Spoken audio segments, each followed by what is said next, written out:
So the first topic which we are going to deal today is potential energy in external field.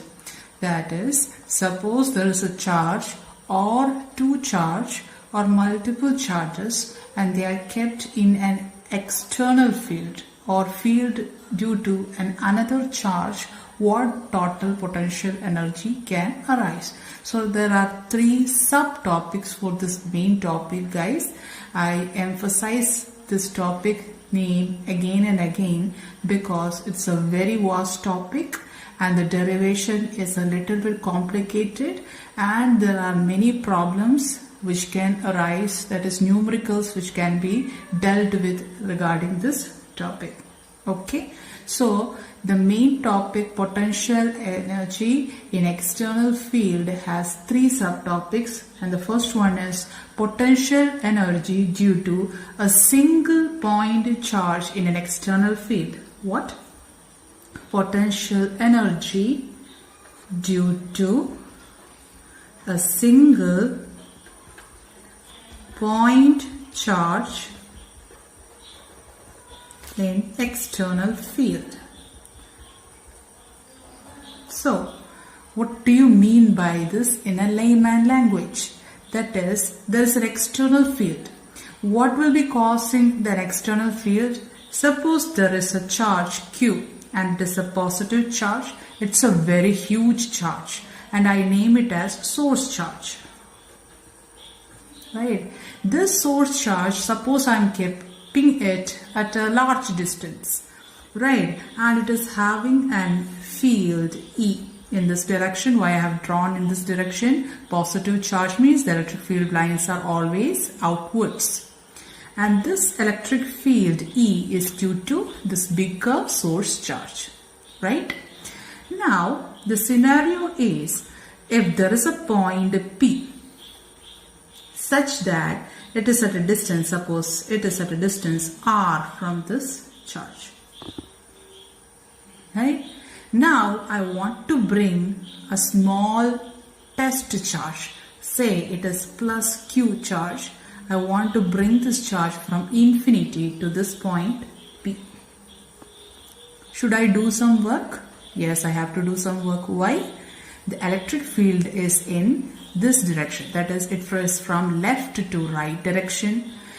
If you want to move a charge in the same direction as it is of an electric field, it is very easy, right? Just like the flow of water. In flow of water, if you keep a leaf, the leaf can move along with the flow of water. When it is difficult, when you want to swim in the opposite direction, right? You have to do work. Similarly, now you are asked to bring this plus Q charge from infinity to the point P, means I have to do some work. I hope it is clear. This much has been already taught in the previous section. Right. Now what is the scenario here? What is the potential energy due to this single point charge? That is, if this single point charge is brought from infinity to this point P, which is in the presence of the external field capital E due to plus Q charge, what will be the potential energy be? I hope you understood what the potential energy will be when I am bringing a positive Q charge from infinity to a point P. Right? And this point P is in the presence of an external field, and this external field E is due to plus Q charge. Right? Now let's move on. In order to find the expression for potential energy due to a single point charge, I have to understand two assumptions. I have to make two assumptions. The main assumption is potential at infinity is zero. It is actually not an assumption, it is a true thing. That is, at infinity the potential is zero. Why do I say? V is equal to what? 1 by 4 pi epsilon naught Q by R. This is the known equation I have taught in the previous video. So when R increases, potential goes on decreasing. At some point, suppose R is infinity, so V is proportional to 1 by infinity. 1 by infinity is equal to 0. So potential is 0 at infinity. So that is your first assumption for the derivation of potential energy due to a single charge. So let's move on to the second assumption. Second assumption, I am going to consider that the charge which I am going to bring from infinity, that is this plus q charge, is very small. It is very small when I compare to the source charge. Why that criteria or why this assumption is very important? It is very important because suppose this plus q charge was not small. It was also very big charge like this plus capital Q. What happens? Then it will be also having its own electric field, and this E and another electric field due to plus Q's, the small charge, can negate each other. So the net effect will be E minus E, right? Why? This plus Q will be having this direction electric field. This electric field is already in this direction. So this E, and suppose this is E1, can negate each other. So the net potential energy will be less. So calculation can go wrong. So I am going to assume that this plus q charge which I am going to bring from infinity to this point P is very small, so that I can neglect any electric field which is contributed by this small charge plus q. I hope you understood. Right. Now we are going straight away for the finding the expression of what? Potential energy. So guys, I have dealt with this criteria again and again, but I am repeating. Suppose this was a wall. I want to bring the ball from this point to this point. So what I am doing? I am doing a work, right? I am doing a work. This work is stored as potential energy at this point inside this ball, right? So what is potential energy? Potential energy is quite similar to what? Work, or it is equivalent to work itself. So if you want to find the expression for potential energy, you just have to find the work done expression. What work? You are going to find what work I am going to do in order to bring a charge plus q from infinity to this point. And as you can remember, that is also the definition of potential energy. What was the definition of potential energy? Work done to bring a point charge or a charge from infinity to a point, right? So I am going to find what the work done is. What I am going to bring? A plus q charge, right? So I hope you remember what is the equation for potential. What was the expression? Work or potential is equal to work done by charge, right? And I told you again and again, when I am bringing a charge or a ball from one point to another, the work is equivalent to difference in the potential, right? Difference in the potentials. So this section also, this is in place of V, I will write delta V, that is potential difference between 2 points, is equal to work done per charge. So now again guys, I am bringing the charge from one point to another, right? What is the one point? One is infinity and the other point is P, right? So what will be the delta VB? It will be V infinity and VP, or potential at infinity and potential at P difference. But which one should I write first? Should I write VP minus V infinity, or should I write V infinity minus VP? This I have taught again and again. What is the potential at infinity? Is it less or high? Obviously it is very less, right? This point, right? Initial conditions, potential is low. Higher conditions, potential is high, right? This point is having higher potential energy. This is having lower potential energy. So I have to do work when I have to bring a ball from lower potential energy to higher potential energy. Similarly, when I am bringing a charge from infinity to a point P, then only I am doing work against the existing electric field. I hope it is clear, right? Now that means which point is having higher potential, or you can simply think infinity, right? So R is greater, so V is less. P, R is less, V is greater. So VP is greater than V infinity. And when you subtract, you usually subtract a smaller quantity from a bigger quantity. So in place of delta V, I will write it as what? Vp minus V infinity is equal to W by Q. So from this equation, I will write W is equal to Vp minus V infinity into Q. So again, what is V infinity? It is 0. So can't I write this equation as Vp into Q? Yes, you can write. I hope it is clear. Now I am going to find what is Vp. What is the basic equation of potential? Vp or V is equal to K. I'm not going to write that. K something by R, which you know you are supposed to write K Q by R. Out of there are two Q's. You are having a capital Q and a small q. Which Q will write? Obviously you are supposed to write this source charge. Why? P is a point inside the electric field of Q. That is, you are going to find the potential which is caused by Q, and that potential is experienced by plus small q. That is, potential at P is equal to K by R into the charge which is causing the potential, and the potential is at P and it is caused by capital Q. So I will write it as K Q by R. Now if I substitute, it becomes K Q by R into Q, or I can write it as 1 by 4 pi epsilon naught capital Q, right? That is the expression for work, and as we have told, work and potential energy are same, so I can write this expression for U. So U is potential energy due to the charge, single charge, and that single charge is Q. That means very easy. From the expression itself it is easy. There are two charges means the potential energy will be 1 by 4 pi epsilon naught, product of those two charges and the distance between them. Right? There are two charges, capital Q and small q, and the distance between them is r. Then the potential energy between them, or you want to find the potential energy due to this q charge, means it is equal to 1 by 4 pi epsilon naught, product of this charge into product of this charge and this charge divided by distance between them, capital Q, small q divided by r. I hope this expression is clear. Right. Now guys, before going to the scenario that is next to derivation, I want to make some of the things clear. That is, you can see, suppose I am taking this plus q charge, but my test charge is minus q.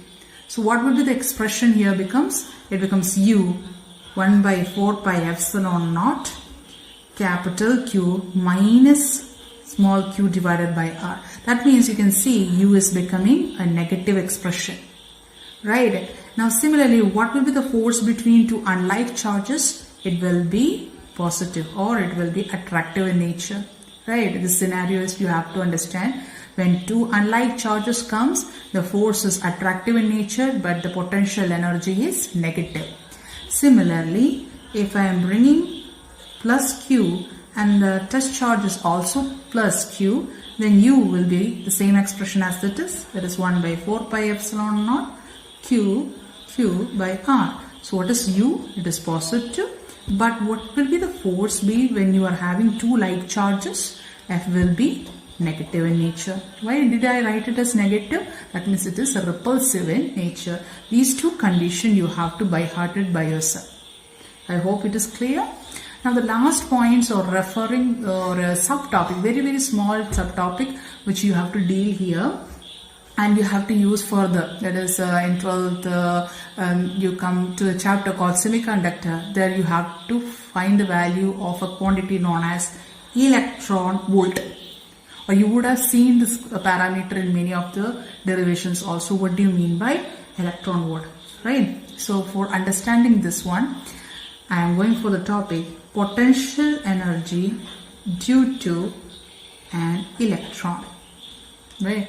So suppose electron means it is having charge. What is our E's value? I hope you remember 1.6 into 10 to the power minus 19 coulomb. That is its charge.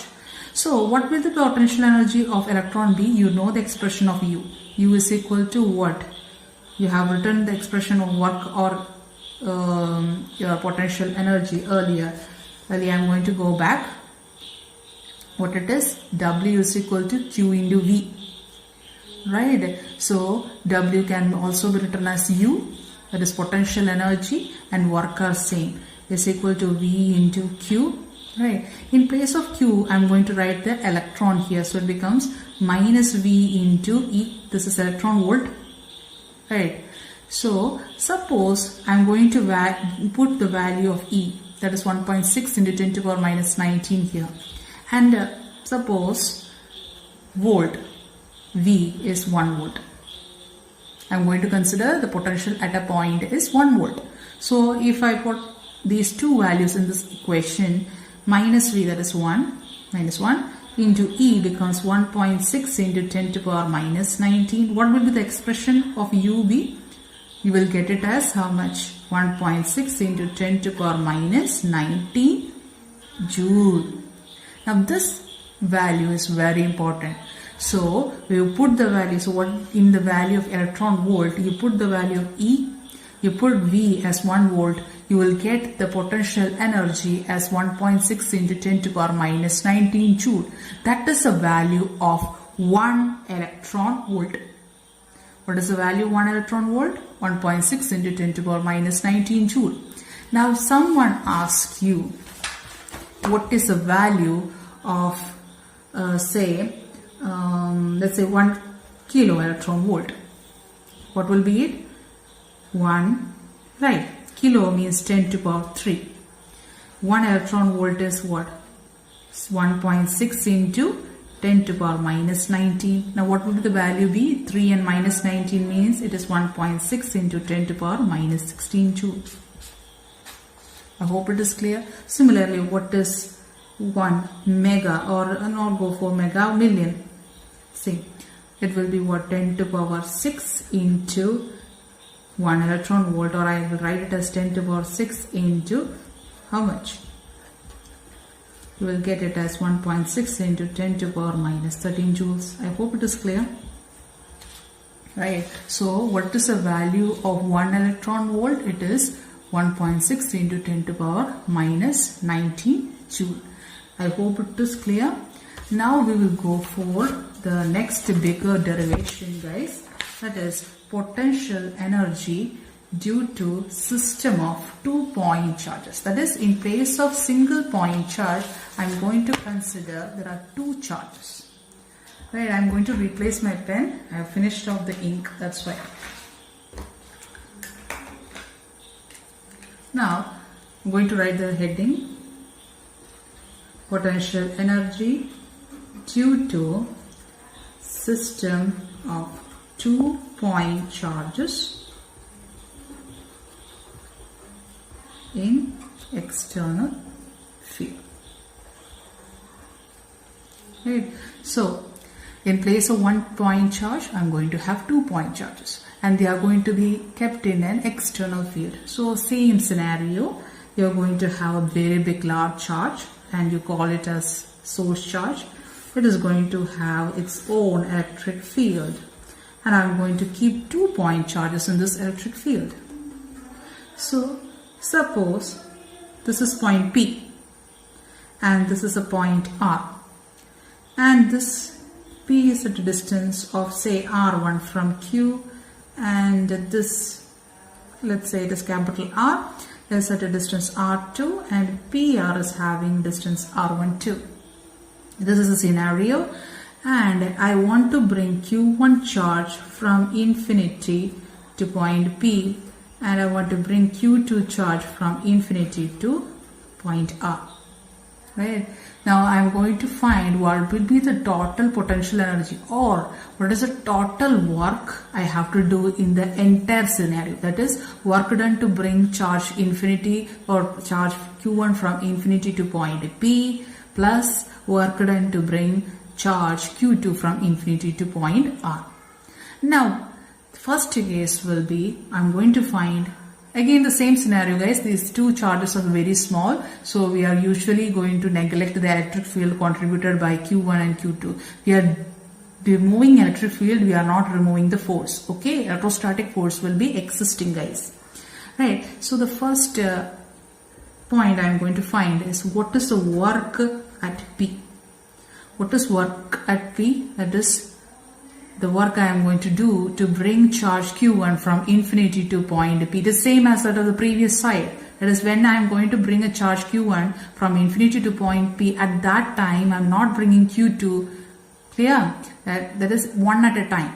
But when I bring Q2 from infinity, at that time Q1 had already reached P. That will be say at the later point. Right? So when I am considering work done at P, you are not looking at Q2 charge. I hope it is clear. So in this scenario, what would you write for work?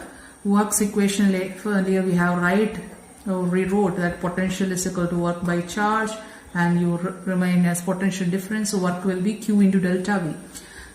So Q into delta V. And which charge I am going to bring? I am doing work on which charge? It is Q1, so I will write it as Q1 into delta V. Now what is the potential difference between 2 points? It is infinity and point P. So it will be Q1 into higher potential is Vp, lower potential is V infinity. And V infinity is 0, so I will write it as Q1 into Vp. Now potential at P, right? What is potential at P? That is potential which is induced by charge Q, right? So potential at any point is given by Q1. This is 1 by 4 pi epsilon naught Q by R, right? Which Q? This Q. Because point P potential is caused by capital Q. So capital Q, and the distance between these 2 points is R1. I hope you got an expression there. We can rearrange and write it as 1 by 4 pi epsilon naught capital Q, Q1 by R1, and that is your first equation. Clear? Now we'll go for the second expression, that is work at R. Now the problem is, when I am bringing a charge Q2 from infinity to R, it is under the influence of other 2 charges, right? Which and all charges it is going to be influenced by? It is going to be influenced by capital Q, and it is also going to be influenced by a small charge Q1, right? Because Q1 has already been placed at P, right? A work has been done there. So this P is having Q1 now. Suppose I will redraw this scenario, guys. This Q is there, and at P I'm going to write it as Q1. There is already existing, and this is R1, and this is at a distance R12. This is R here, R2. This is scenario here. At R, I want to bring which charge? Q2 from infinity. And that means at this point R, there is work done against the electric field of Q and electrostatic force of Q1. Remember, electric field of Q and electrostatic force of Q1. Why? Q1 is positive in nature, Q2 is also positive in nature, so obviously it pushes out. Right? So this force has to be also negated by this charge. Right? So there will be 2 types of work done. Suppose I will write it as WR1. Why did I write it as WR1? This due to capital Q. That is work done to bring Q2 from infinity to R and working against the electric field caused due to capital Q. Right? So how would I write the expression? Work is always written as Q into delta V. Which charge I am going to bring? It is Q2 and delta V. What potential difference it is? Infinity to R. So it is Q2 into higher potential is at R, lower potential is at infinity. So it becomes Q2 into VR only. Why? V infinity is 0. So what is VR? At a time we will consider only contribution of one charge. At a time I am only going to consider the contribution of capital Q here. So now at point R, the potential is only due to capital Q. So this potential at R is written as what? 1 by 4 pi epsilon naught Q divided by R2. Right?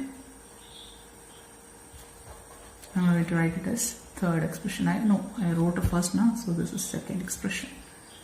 Clear? Now, WR2. That is work I am going to do in order to bring charge Q2 from infinity against the force generated by small q1 charge. So work is again potential difference into charge. Which charge I am going to bring? It is Q2 into delta V. And again potential difference between the 2 points is infinity and R. Q2 into higher potential minus lower potential, Q2 into VR. Now what is VR here? It is potential at R due to which charge? Not this one, because I am not going to consider this capital Q charge here. Now I am only going to consider the charge Q1 here. Which one? Smaller Q1, or I will say the first test charge here. So VR is due to small Q1. Then Q2 is equal to 1 by 4 pi epsilon naught Q1, right, divided by distance between them is R12. I'm going to write this one as the expression 3. So what is WR? That is net work which is done on R is against capital Q against Q1. Against capital Q is this expression. Against capital Q, small q1 is this expression, that is sum of WR1 plus WR2. So you just have to add it up, guys, and the expression becomes what? It is 1 by 4 pi epsilon naught. This one becomes Q2 by R2 plus this becomes 1 by 4 pi epsilon naught Q1 Q2 by R12. Right? Keep this expression as it is. Right. So when you consider the entire scenario here, what will be the total work done due to the 3 charges? It will be the sum of WP and WR, that is work done at point P and work done at point R against Q. Right. So my total work done. So total work done WT will be WP plus WR. I'm just going to bring the values of the above equation here. So WT in place for WP, I will write it as 1 by what is WP? 1 by 4 pi epsilon naught Q1 by R1. I wrote it here. Similarly, WR is this expression. I just wrote it here. Right. Now look at the 2 expressions here. That is, there are 3 equations, right? And they are added. So when you see the 2 of this guys, capital Q is common, right? So I will write capital Q as common outside. So what the expression becomes 1 by 4 pi epsilon naught Q1 by R1, and this becomes 1 by 4 pi epsilon naught Q2 by R2, and the third one I have written as it is. Now guys, what is 1 by 4 pi epsilon naught Q by R or K Q by R? This is the expression for what? Potential. So I can write this one as potential at P because that is at a distance R1 and charge is Q1. Then Q2 is potential at R and the expression can be written. So guys, this expression is also important, and this expression WT is expression for your potential energy, and this can be also generated without the entire derivation. That means if we consider the system, I'm going to redraw it, guys. But how was it? Q, then there was small charge Q1, Q2, this was distance R2, R1, and the distance between these 2 guys were R1, 2. And we wrote the final equation as, remember, potential energy was 1 by 4 pi epsilon naught. How this equation came up, you can find here. Q into Q1 by R1. See, Q into Q1 by R1 plus 1 by 4 pi epsilon naught Q into Q2 by R2. Then these 2 guys, 1 by 4 pi epsilon naught Q1 into Q2 and their respective distance, that is R1, 2. Right. This term is what? Is the potential energy between Q and Q1. Right. So I will write it as U Q plus. This is potential energy between capital Q and Q2. is U, capital Q, Q2 plus, and this is potential energy between Q1 and Q2, that is U, Q1, Q2. Right? It's very easy to find the expression. So if you are having a system of 3 charges, so total potential energy is potential energy between individual charges added. Between this one and this one, between this one and this one, and between this one and this one. So you get 3 potential energies. I hope you remember what is the basic potential energy equation for a single charge or between 2 charges. That was our first derivation. It was 1 by 4 pi epsilon naught QQ by R. Right? Hope it is clear.